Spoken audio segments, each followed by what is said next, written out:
যে ছবি এই মুহূর্তে আপনারা দেখতে পাচ্ছেন ক্যামাক স্ট্রিটে অভিষেক বন্দ্যোপাধ্যায়ের অফিসের এই ছবি। সেখানে ইতিমধ্যেই যে কর্মীরা তারা সেখানে উঠে গিয়েছেন এবং তারা যে অল ইন্ডিয়া তৃণমূল কংগ্রেসের যে বোর্ড, সেই বোর্ড ভাঙার যে প্রক্রিয়া, সেই প্রক্রিয়া এই মুহূর্তে চলছিল। আমরা দেখেছি প্রায় 1 ঘন্টারও বেশি সময় ধরে যেভাবে তুলকালাম পরিস্থিতির সৃষ্টি হয়েছিল ক্যামাক স্ট্রিটে অভিষেক বন্দ্যোপাধ্যায়ের এই অফিসে। তারপরে সেখান থেকে পুরসভার যে কর্মীরা তারা কিন্তু সেখানে উঠে যান, ছাদে উঠে গিয়ে অল ইন্ডিয়া তৃণমূল কংগ্রেসের যে বোর্ড, যে বিল বোর্ড, সেই বিল বোর্ডটি কিন্তু ভাঙার প্রক্রিয়া ইতিমধ্যেই চলছে। দেখতে পাচ্ছেন আপনারা সেই ছবি এই মুহূর্তে। অভিজিৎ রয়েছেন আমাদের সঙ্গে। এই মুহূর্তে অভিজিৎ, ঠিক কি ছবি, সেখানে কি কাজ করছেন পুরসভার কর্মীরা? স্বর্ণালী, 9 নম্বর ক্যামাক স্ট্রিট, অভিষেক বন্দ্যোপাধ্যায়, সাংসদ অভিষেক বন্দ্যোপাধ্যায়ের দপ্তর, যেখানে 9 নম্বর ক্যামাক স্ট্রিটের নতলায় সেখানে বিশালকায় অল ইন্ডিয়া তৃণমূল কংগ্রেসের একটি হোর্ডিং, যেটা কলকাতা পুরসভার আধিকারিকদের বক্তব্য যে এটা সম্পূর্ণ বেআইনি হোর্ডিং। আর সেই অল ইন্ডিয়া তৃণমূল কংগ্রেস এই 9 নম্বর ক্যামাক স্ট্রিটে এখন অতীত, কারণ গত 10 মিনিট ধরে এই অল ইন্ডিয়া তৃণমূল কংগ্রেসের যে হোর্ডিং লাগানো রয়েছে, একটা বিশাল হোর্ডিং ছিল এই 9 নম্বর ক্যামাক স্ট্রিটের নতলায় এবং বাইরে রাস্তার দিক করে। সেই হোর্ডিং এখন ভেঙে ফেলা হচ্ছে, খুলে ফেলা হচ্ছে। কলকাতা পুরসভার আধিকারিকদের বক্তব্য যে দিনের পর দিন ধরে এই 9 নম্বর ক্যামাক স্ট্রিট অভিষেক বন্দ্যোপাধ্যায়ের যে কার্যালয়, সেই কার্যালয়ে এই হোর্ডিং বিপজ্জনকভাবে লাগানো হয়েছিল। পুরসভার থেকে কোনো রকম অনুমতি না নিয়ে সম্পূর্ণ বেআইনিভাবে এই হোর্ডিং লাগানো হয়েছিল এবং সেই কারণে আজকে তারা পুরসভার আধিকারিকরা পুলিশ নিয়ে তারা এই 9 নম্বর ক্যামাক স্ট্রিটে আসেন এবং তারা বলেন যে এই হোর্ডিং তারা আজকে খুলে ফেলবেন, গ্যাস কাটার নিয়ে আসেন। পাল্টা অভিষেক বন্দ্যোপাধ্যায় তিনি বলেন যে রাজনৈতিক উদ্দেশ্য প্রণোদিতভাবে এই ঘটনা ঘটানো হচ্ছে, আগে থেকে কোনো রকম না জানিয়ে এরকমভাবে হোর্ডিং খুলে ফেলা বেআইনি। যদিও পুরসভার আধিকারিকদের বক্তব্য যে না, এটা বেআইনি নয়, কারণ এটা মানুষের সুরক্ষার কথা মাথায় রেখে এখান দিয়ে প্রচুর মানুষ যাতায়াত করেন। নিচে একটা বড় সড়ো বিপণী রয়েছে, একটা বড় বহুজাতিক একটা খাবারের দোকান রয়েছে, আরও বেশ কিছু অফিস রয়েছে, ফলে এখানে বহু মানুষ যাতায়াত করেন। যে কোনো সময় এই হোর্ডিং যদি ঝড়ে কোনো রকমভাবে হাওয়ায় যদি এই হোর্ডিং খুলে যায়, ভয়ানক ঘটনা ঘটতে পারে, বড় সড়ো দুর্ঘটনা ঘটতে পারে। এবং তার থেকেও বড় কথা, দিনের পর দিন ধরে কোনো রকম অনুমতি না নিয়ে কিভাবে এরকম একটা বড় হোর্ডিং লাগানো যায়। এবং সেই কারণেই পুরসভার আধিকারিকরা আজকে আসেন এবং দেখা যাচ্ছে এই মুহূর্তে দেখতে পাচ্ছি যে একজনকে আটক করা হয়েছে এবং এই মুহূর্তে একজনকে আটক করা হচ্ছে পুলিশের তরফ থেকে। এই মুহূর্তে আটক করা হচ্ছে।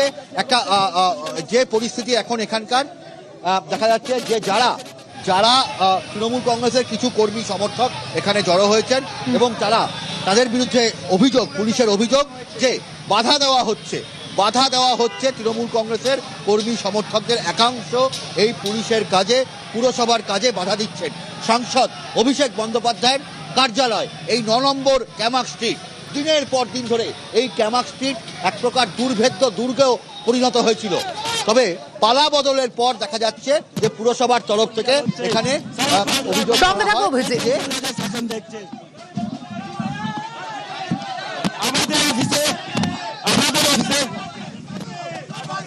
যে ছবি আপনারা দেখতে পাচ্ছেন এই মুহূর্তে ক্যামাক স্ট্রিটে, কিছুক্ষণ আগে পর্যন্ত আমরা দেখেছি যে যেভাবে একটা তুলকালাম পরিস্থিতি সৃষ্টি হয়েছিল, তৃণমূল যে কর্মীরা তারা সেখানে গিয়ে উপস্থিত হয়েছিলেন, তাদের মধ্যে একজনকে আটক করা হয়েছে বলে ইতিমধ্যে আমাদের প্রতিনিধি জানিয়েছেন। আমাদের সরকারি কাজে বাধা দেওয়ার অভিযোগে তাকে আটক করা হয়েছে এবং এই মুহূর্তে যে ছবি আপনাদের সামনে তুলে ধরছি, ক্যামাক স্ট্রিটের এই অফিসের ছাদে উঠে গিয়েছেন কর্মীরা এবং সেখানেই এই যে বোর্ডটি, সেই বোর্ডটি ভাঙার প্রক্রিয়া কিন্তু চলছে। আবারও চলে যাব আমরা অভিজিতের কাছে। অভিজিৎ, যেমনটা তুমি বলছিলে কিছুক্ষণ আগে, যে একদিকে আমরা দেখেছি এই যে ঘটনাটা, অর্থাৎ প্রায় 1.5 ঘন্টার একটা টানাপোড়েন কিভাবে চলছিল এই ক্যামাক স্ট্রিটের অফিসে, এই বিষয়ে এই যে নোটিশ পাঠানো হয়েছিল, সেখানে কি শুধুমাত্র এই বোর্ডটির ক্ষেত্রে প্রশ্ন তোলা হয়েছিল নাকি আরো কিছু রয়েছে? দেখো, আরো বেশ কিছু অভিযোগ রয়েছে। কলকাতা পুরসভার বক্তব্য যে শুধু এই হোর্ডিংটি বিপজ্জনকভাবে আছে তা নয়, দিনের পর দিন দিনের পর দিন ধরে অভিষেক বন্দ্যোপাধ্যায়ের যে কার্যালয়, আরও এখানে এই অল ইন্ডিয়া তৃণমূল কংগ্রেসের এই যে কার্যালয়, সেই কার্যালয় এখানে বেআইনিভাবে বিভিন্ন ফ্লোর অকুপাই করে রেখেছে এবং সেখানে হোর্ডিং, ব্যানার, ফেস্টুন সেগুলো দিয়ে ভরিয়ে রাখা হয়েছিল এবং নিচে একটা বড়সড় খাদ্য বিপণী রয়েছে, বড় একটা রেস্টুরেন্ট রয়েছে এই বিল্ডিংটার তলায় এবং সেখানে যে সমস্ত মানুষ আসেন তাদের প্রচুর সমস্যা পড়তে হয়। আশপাশে প্রচুর দোকান রয়েছে, এই বিল্ডিংয়ে আরও বেশ কিছু অফিস রয়েছে, তাদের কর্মীদেরকেও এখানে সমস্যার মুখে পড়তে হয়।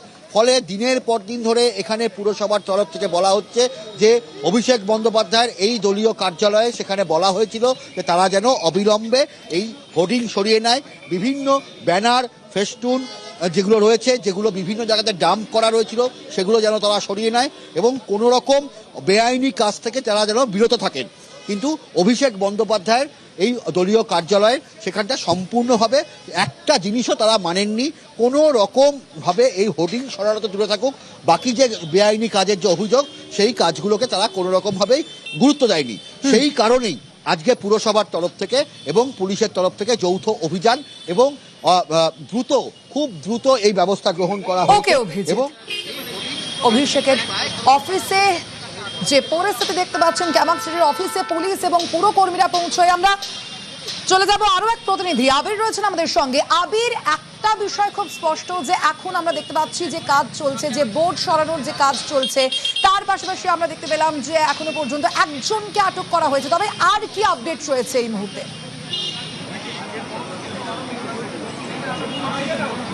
একের পর এক পুলিশের যারা কর্মীরা রয়েছেন, পুরসভার যারা রয়েছেন, তারা ভেতরে প্রবেশ করতে শুরু করছেন। পুলিশের যারা এখানকার কলকাতা পুলিশের যারা সিনিয়র অফিসার, তারাও একাধিকজন এই মুহূর্তে এখানে তারা এসে গিয়েছেন এবং তারা ওপরে যাচ্ছেন এবং তুমি দেখতে পাচ্ছ যাতে নতুন করে কোনো অপ্রীতিকর পরিস্থিতি তৈরি না হয় সেই কারণে বাইরের যে গেট সেখানে দেখতে পাওয়া যাচ্ছে যে পুলিশের তরফ থেকে বাড়তি আরো ফোর্স মোতায়েন করে দেওয়া হয়েছে এবং হাতে তাদেরকে দেখতে পাওয়া যাচ্ছে যেখান দিয়ে লিফটে করে ওপরে ওঠা যায়, যে সিঁড়ি রয়েছে, যে মূল যে প্রবেশপথের জায়গা বিল্ডিং এর, সেই জায়গাতে তারা রয়েছেন।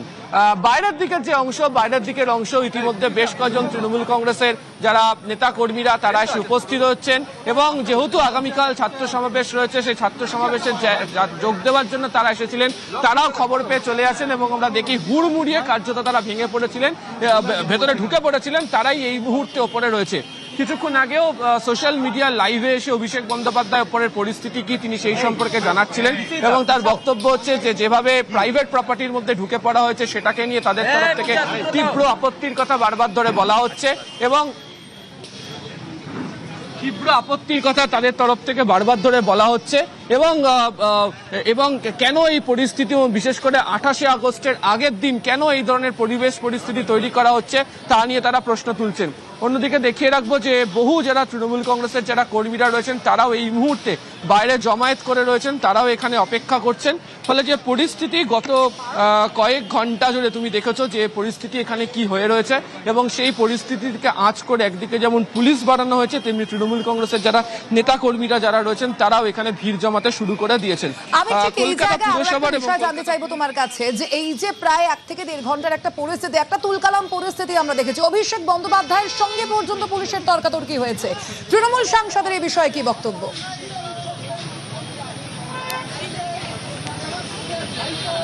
দেখো, অভিষেক বন্দ্যোপাধ্যায় তৃণমূল সাংসদ, তিনি নিজেই জানিয়েছেন ওপরের পরিস্থিতি কি এবং তার বক্তব্যই হচ্ছে যে তারা এই গোটা বিষয়টিকে নিয়ে আইনের দ্বারস্থ হতে চলেছেন।